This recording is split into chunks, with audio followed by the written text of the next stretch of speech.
Stop, look, listen. It's time for the Jack Lalanne Show from Hollywood. Starring the world-famous nutritionist, author, lecturer, and physical culture expert on your figure and beauty. And now, here is the man who will show you how to feel better, look better, Jack Lalanne. I'd like to chat with you for a few moments about something that's been on my mind for a long while.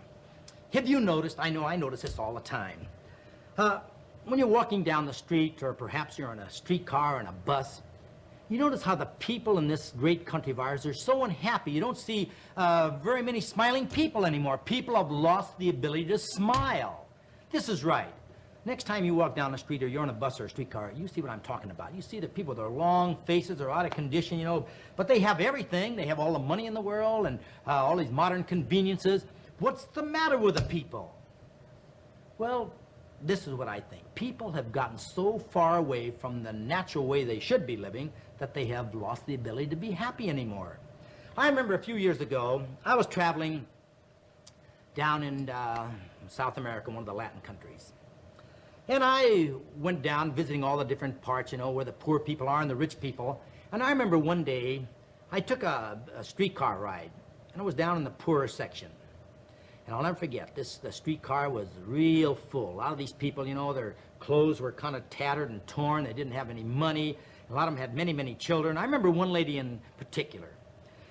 She wasn't dressed very, very good, and her dress was torn, and she had this child with her. And she was nursing her child right on the bus. And you know what she did? She burst out singing.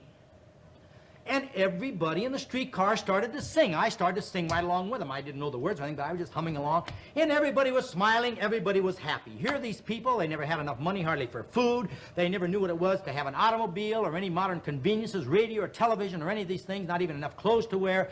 But they were happy.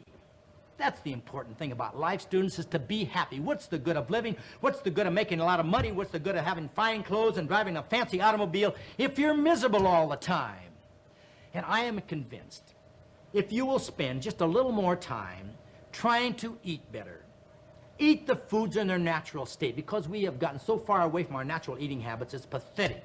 Eat more fresh fruit, fresh vegetable, lean cuts of meat. And another thing is to get more physical activity, because we know that this wonderful body of ours cannot be functioning right. It can't be happy, and it can't repair itself properly if you don't give it the right amount of exercise. And we also know if you don't get enough exercise each day, it affects your mind. Your mind worries. You have these tensions and frustrations that people have too much, and you're just kind of down in the dumps, and your body is hanging and sagging, your face is hanging and sagging, everything is down. It's not conducive to smiling and being happy. So please, let's get back the way nature intended us to be, with a smile on our face and enjoying all the wonderful things that we have in this great land of ours. Let's appreciate it 24 hours a day. I'm going to help you. Come on.